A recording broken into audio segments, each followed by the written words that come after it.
How to build a strong team. That's what we're going to talk about in this video.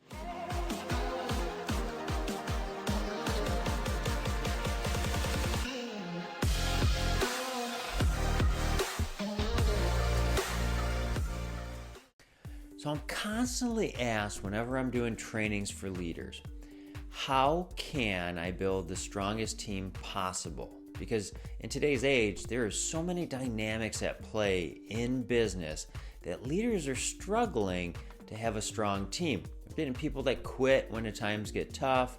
There's so many people that are just burning out, and the leaders are trying to pick up the slack, which they get burned out.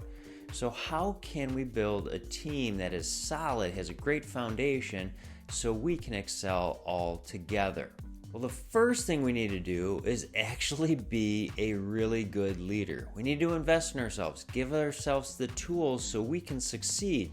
Because if we don't, we're not going to have a strong team. The team is only going to be as good as its leader. So the leader's got to constantly be investing in themselves, getting those tools, having the board of advisors around them to help them succeed. Make sure that they're a dynamic leader that has a lot of grit and that the other team members that report to them know and have confidence in that leader. That one, they're going to be there for the long haul. Two, they're not going to fold when times get tough. And three, that they can trust that that leader is going to be there to support them.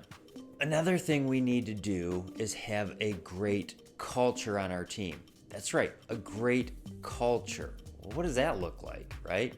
A great culture is a team environment that everybody can look to and understand that here's our KPIs or key performance indicators.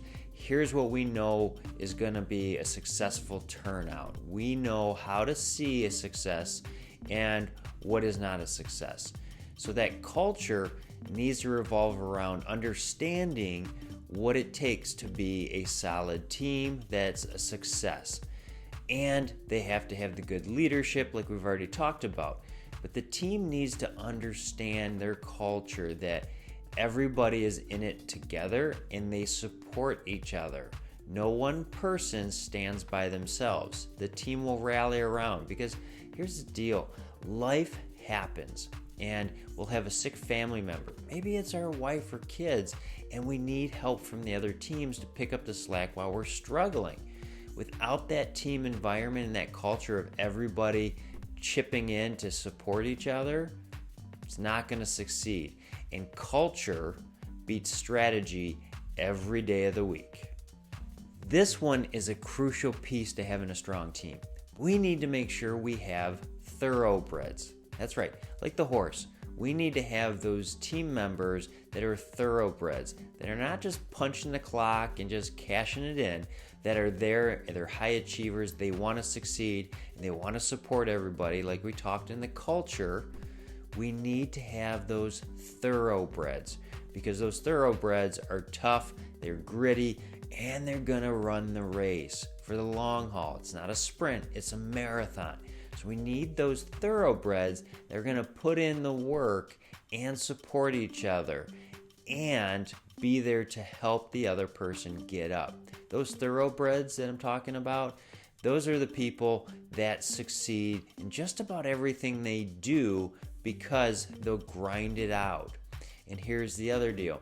If you find one thoroughbred on your team, chances are they know other thoroughbreds because they're in a group, or they have a board of advisors, or they have other people that they know that they surround themselves as thoroughbreds. So talk with those people about opportunities. So if somebody decides that they want to leave the team, or you're helping promote them to customer, that's another good way for saying firing, that we have references for other team members. Now I caution that when you ask for those recommendations, don't make it out that you're already looking, because then you're going to have people looking for other jobs already. Just to have in your back pocket for the rainy day, and keep a list of people that you love to hire when you're walking around the organization. Maybe somebody that you see as a thoroughbred may want the opportunity to join your team. This key fact we need to understand. When we want to have a strong team, we need to invest in that team.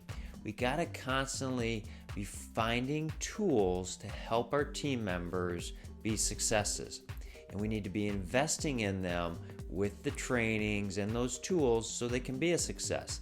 And yeah, I know some people worry about if I invest in people and they leave, what does that leave me with? Well, if you don't invest in people and they're sucking wind when it comes to performance, what does that do for you? You need to be investing, having that open hand. How can I help them be a hero of their story? You're going to have a strong team that's going to be able to, take on all of the pitfalls that happen. They can buckle in and they can stand strong when the winds of change come, and you'll have a strong team. Now, if you have any questions about all of these things that we've talked about in this video, feel free. The contact information is below. If this video is helpful, hit like, share, subscribe, send to somebody you think it might benefit. That's why I do these videos, to help you. We'll see you next time.